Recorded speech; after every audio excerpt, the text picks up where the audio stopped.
दोस्तों, सूबेदार तोमर आपको सलाम करता है। दोस्तों, मैं आज पूर्व सैनिकों के बारे में, अपने दोस्तों के बारे में और हमारे साथ सरकार द्वारा किए गए अत्याचार, अन्याय, भेदभाव और अनटचेबिलिटी एक अपराध हो गया है हिंदुस्तान में। कानूनन untouchability has been declared as a crime, but in defense forces, especially in army, untouchability आज भी लागू है। अनटचेबिलिटी का मतलब ये नहीं है कि वो हमें है ना, जब अनटचेबल ही है, जवान है ना, उसको अफसर है ना, उसके साथ अछूतों जैसा व्यवहार कर रहे हैं, वो अनटचेबिलिटी के बराबर है। सरकार की तरफ से जो भी स्कीम लागू होती है, वो हमारे सेना के अफसर ही, उनकी रिकमेंडेशंस के ऊपर सरकार के यहाँ उस पर मंथन होता है, उस पर विचार होता है और उसके बाद सरकार उसमें पॉलिसी फ्रेम करती है, मतलब पॉलिसी बनाती है। सेना में जेसीओज और जवान का यूनियन बनाने का या किसी तरह का इकट्ठा होकर बात करने का कोई आर्मी एक्ट के तहत कानूनन उनको मनाही है, जरूरी है। सेना में यूनियन नहीं हो सकती, होना भी नहीं चाहिए, क्योंकि सेना का काम एक इशारे पर दुश्मन के साथ लड़ना होता है। अगर यूनियन होगी, यूनियनबाजी होगी, तो वहाँ लोग देश के प्रति गलत यूनियन बनाकर कुछ गलत काम या हमारे जिस काम के लिए हमें ऑर्डर मिला है उसमें कुछ अवरोध पैदा कर सकते हैं। तो सेना में आई एग्री कि यूनियन नहीं होना चाहिए, बट यूनियन ना होना वो अलग चीज़ है। लेकिन इसका मतलब ये नहीं है कि जो सैनिक हैं, जेसीओआर हैं, उनके साथ अगर कोई गलत काम हो रहा है, उनके साथ ऑफिसर्स इनजस्टिस कर रहे हैं, तो उसकी भी सुनवाई ना हो। उसकी सुनवाई होनी चाहिए, उसकी प्रॉपर प्रोसेस होना चाहिए।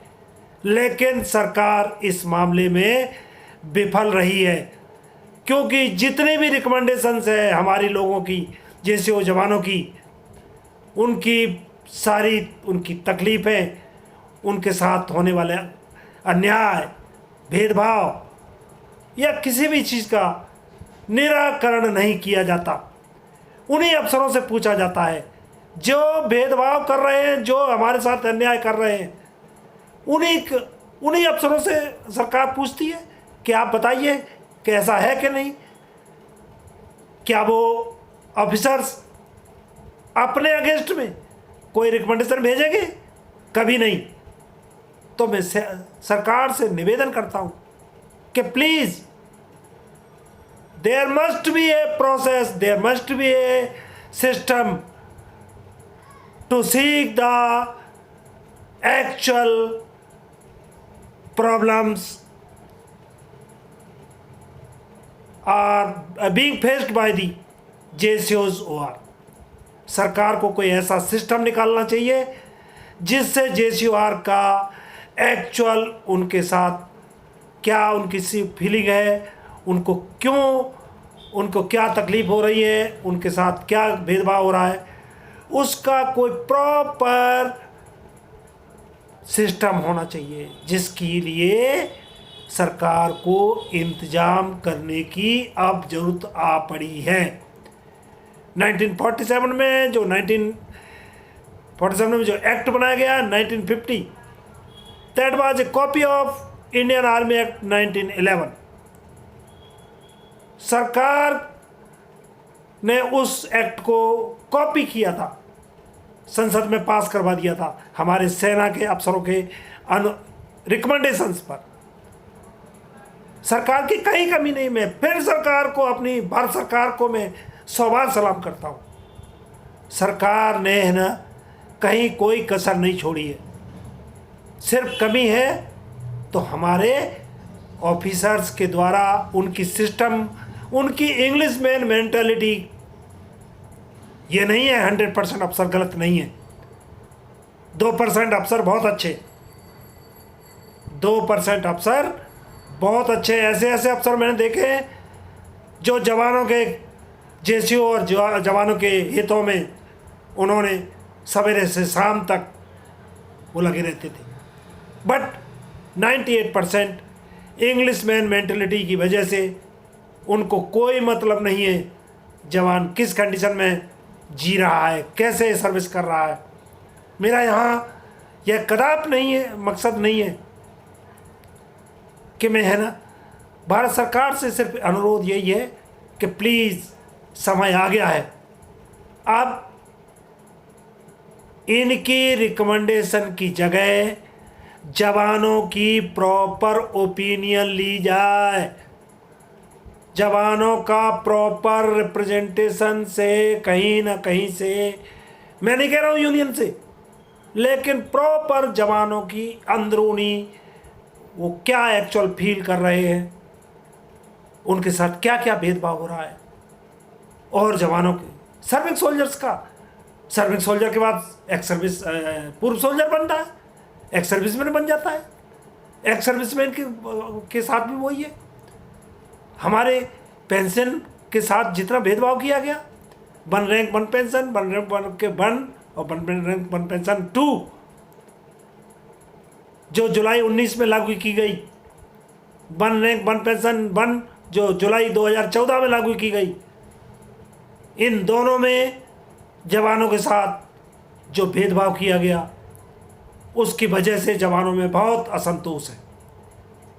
इसका खामियाजा सरकार को भांपना चाहिए। सैनिकों का असंतोष,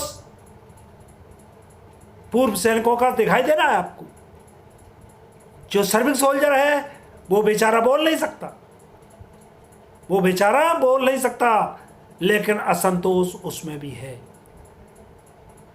तो सरकार को चाहिए कि उनकी पे, पेंशन, सर्विस कंडीशंस, उनके रहन सहन, उनका वेलफेयर, उनके हावर्स ऑफ ड्यूटी हावर्स में उनको कितना रेस्ट मिलना चाहिए, उनको क्या क्या उनको है ना उनको एंटरटेनमेंट मिलना चाहिए, इसके ऊपर ध्यान दे।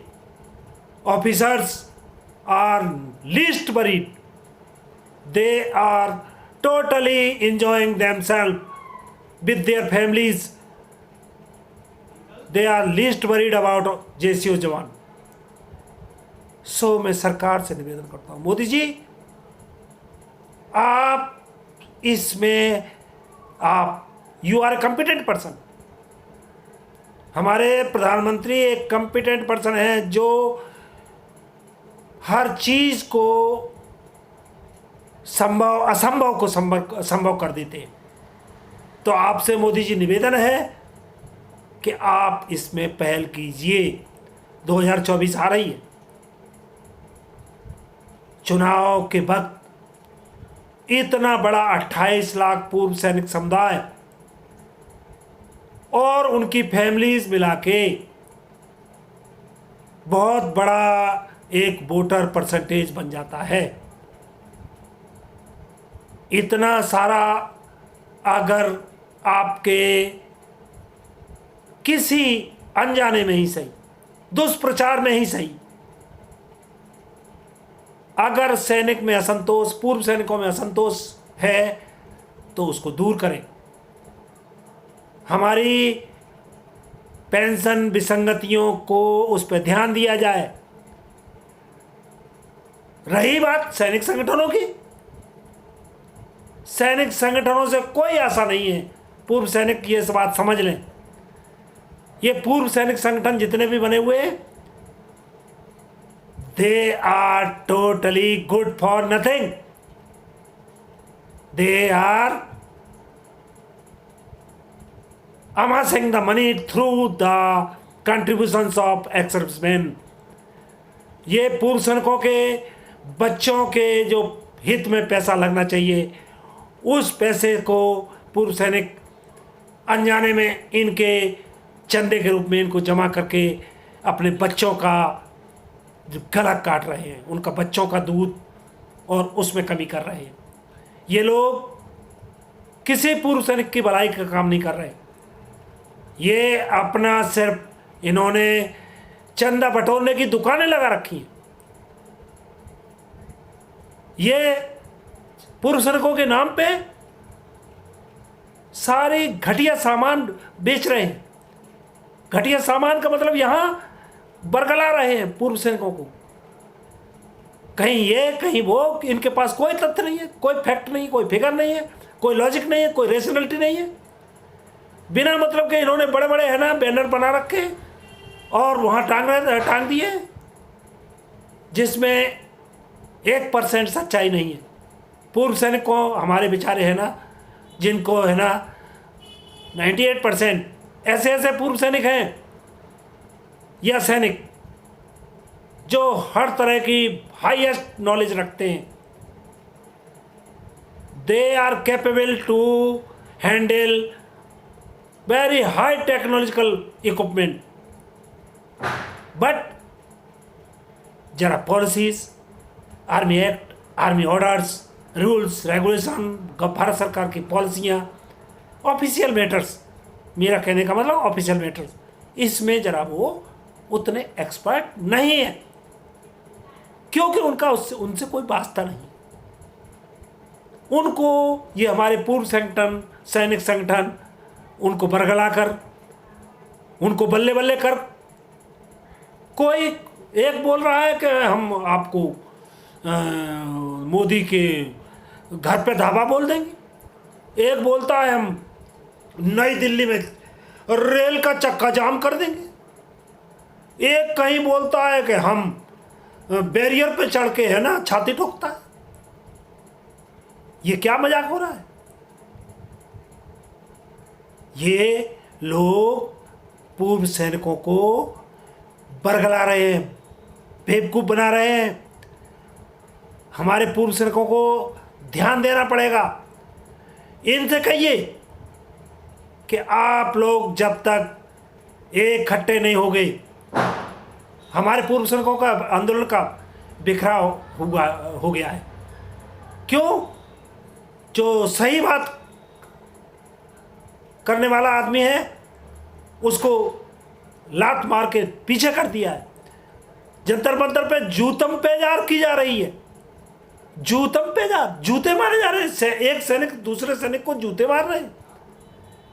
ये क्या, ये कभी ऐसा सैनिकों में होता है? इस प्रकार करके आप सरकार को सरकार को आप अपनी मांगें पूरी करवा सकेंगे? सरकार से कभी नहीं। तो कृपया आप पूर्व सैनिक को ध्यान दो। इनकी मीठी मीठी बातों में इनके 250, 266, 280 दिन, ये कुछ नहीं है। ये आपको मूर्ख बनाया जा रहा है। जब तक हमें कुशल संगठन, कुशल नेतृत्व नहीं होगा, हमारा आंदोलन ये सब चंदा बटोरने का आंदोलन बन गया है। ये पैसा कहाँ जा रहा है, इसकी जांच होनी चाहिए। मैं भारत सरकार से अनुरोध करूंगा कि इस पैसे को जो इकट्ठा हुआ है इसके ऊपर जांच बैठाई जाए। पूर्व सैनिकों को जो धोखा दिया गया है, पूर्व सैनिकों से जो पैसा लूटा गया है, मैं भारत सरकार से अनुरोध करूंगा कि इस पैसे की जांच की जाए, एक एक पैसे का। और इसमें जो क्रिमिनल जिन लोगों ने इस पैसे की हेरा फेरी इसमें गबन किया है, इसकी जांच कर उन्हें भारत सरकार के कानूनों के अंतर्गत उनके खिलाफ कार्रवाई की जाए। भारत सरकार से ये बहुत जरूरी काम है।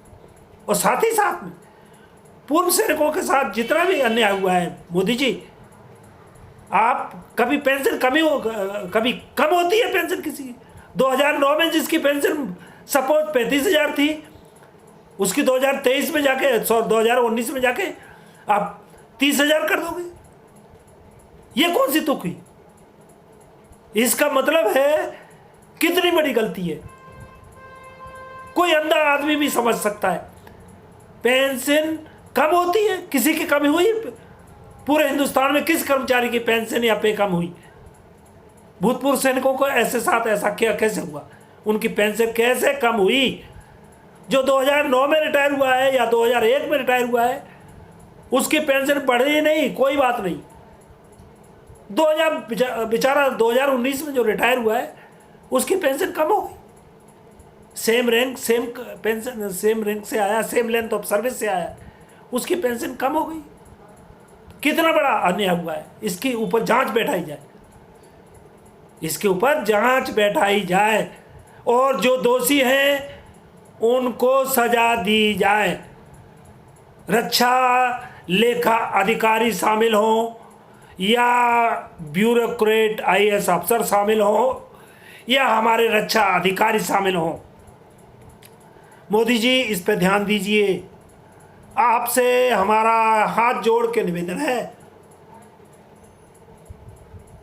इसलिए आप पूर्व सैनिकों के साथ जो अन्याय हुआ है उसको आपको है ना दूर करना पड़ेगा। ये क्या मजाक बना दिया? डिसेबिलिटी पेंशन या मिलिट्री सर्विस पे या और भी कई तरह के अलाउंसेस, ऑफिसर्स में, जवानों में इतना बड़ा अंतर? ठीक है, मैं मानता हूं हायरार्की के मुताबिक, हायरार्की का सिद्धांत सभी को नहीं मालूम, हमारे पूर्व सैनिकों को नहीं मालूम। मैं मानता हूं उस सिद्धांत के अनुसार ऊंचे वाला या बड़े पद वाले आदमी का ज़्यादा होगा, उससे कम उपयोगिता रखने वाला जो कर्मचारी होगा उसका उससे कम होगा, उससे कम उपयोगिता वाला संगठन में जो आदमी होगा या कर्मचारी होगा उसकी कम होगी। उसमें रेशनलिटी होनी चाहिए, उसमें कुछ थोड़ा सा व्यवहारिकता होनी चाहिए। ये नहीं एक की हाथ कट जाएगा तो एक की हाथ कट जाएगा तो उसको 2 लाख, जवान का हाथ कट जाएगा तो उसको 15,000। ये रेशनलिटी है, ये व्यवहारिकता है? कभी नहीं। इसका ध्यान देना पड़ेगा। Disability pension, family pension, family pension का मैं मानता हूं कि फैमिली पेंशन का जो रूल है, क्यों सिविलियंस के साथ आपने मिला दिया है? सिविलियंस के साथ मिलाने से काम नहीं बनेगा। आर्मी वालों के लिए डिफेंस पे कमीशन सेपरेट होना चाहिए, स्पेशली JCOR के लिए, क्योंकि ये लोग बहुत कम उम्र में, बहुत कम एज में सेना को जवान रखने के लिए, सेना में सैनिक जवान रखना चाहिए। मैं मानता हूँ सेना में जवान आदमी की ज़रूरत है, इसलिए इनको घर भेज दिया जाता है। तो आप घर भेजने के बाद उनकी कोई पूछताछ नहीं होगी, उनकी भी ध्यान रखने की ज़रूरत है। उनका पूरा पूरा आपको ध्यान रखना पड़ेगा।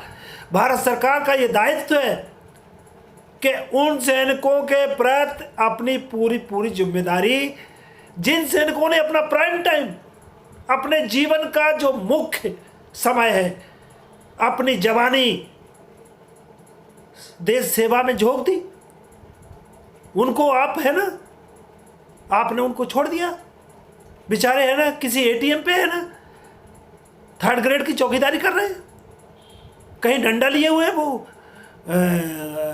किसी बड़े पैसे वाले के दरवाजे पे है ना डंडा लिए खड़े हुए हैं। बेचारे उनका आपने है ना भिखारी के तौर पे उनका स्टेटस बना दिया है। एक भिखारी का स्टेटस करोगे आप एक सैनिक का? मैं कह रहा हूँ बहुत गलत। इसको मोदी जी आप कृपया इन सब चीज़ों का ध्यान दीजिए। रही बात जो देश विरोधी विचारधारा के लोग, कनाडा से चल रही जो विचारधारा है, उसको चाहे वो कहीं भी बैठी हो, उसको पूर्व सैनिकों को बरगलाने का उनको कोई मौका नहीं दिया जाएगा। और पूर्व सैनिक समझो, अगर आप देश विरोधी विचारधारा में बह गए तो सरकार आपके पिछवाड़े लाल कर देगी। पेंशन नहीं बढ़ेगी, पेंशन की जगह आपकी पेंशन कम हो जाएगी। ये ध्यान दीजिए। कुछ लोगों को, हमारे पूर्व सैनिकों को हमारी बात कुछ गलत लगेगी, लेकिन गलत नहीं बोल रहा हूँ, सच्चाई बोल रहा हूँ, सच्चाई बोल रहा हूँ। देश विरोधी काम करने वाला वो आदमी चाहे कितना भी सही बात हो, लेकिन अगर उसका उद्देश्य देश के विरोध में कोई जा रहा है, उसका काम देश विरोधियों के सपोर्ट में जा रहा है, तो वो आदमी सरकार से किसी अच्छी पहल की अपेक्षा कर सकता है? कभी नहीं। तो थैंक यू दोस्तों। मैं कहना वीडियो में तो बताने कुछ और आया था, लेकिन मामला थोड़ा और कहीं चला गया, लेकिन ये भी ज़रूरी था। पूर्व सैनिकों एक हो जाओ। मेरा लास्ट में फिर निवेदन है, पूर्व सैनिकों एक हो जाओ। जो आपके कर्णधार बने हुए हैं, जो एक दूसरे को डाउन कर रहे हैं, वो आपका भला नहीं करेंगे। थैंक यू दोस्तों। रही बात बल्ले बल्ले और इनमें लगे रहो, देखी जाएगी कितना बल्ले बल्ले करके आपको क्या मिल जाएगा। इन्होंने बल्ले बल्ले वालों ने आपका बंटा ढार कर दिया है। थैंक यू दोस्तों। जय हिंद। सूबेदार तोमर आपको सलाम करता है। मेरे वीडियोस में अगर सच्चाई मिले, आपको थोड़ी सी भी एक इंच, एक कहीं कतरा भी सच्चाई दिखाई दे, तो आप मेरे वीडियो को सब्सक्राइब कीजिए, लाइक कीजिए, बेल आइकॉन को प्रेस कीजिए, जिससे आपको मेरे वीडियोस तुरंत नोटिफिकेशन आपको मिले और आपको नई नई सच्चाइयों से मैं रूबरू कराता रहूं। धन्यवाद। जय हिंद।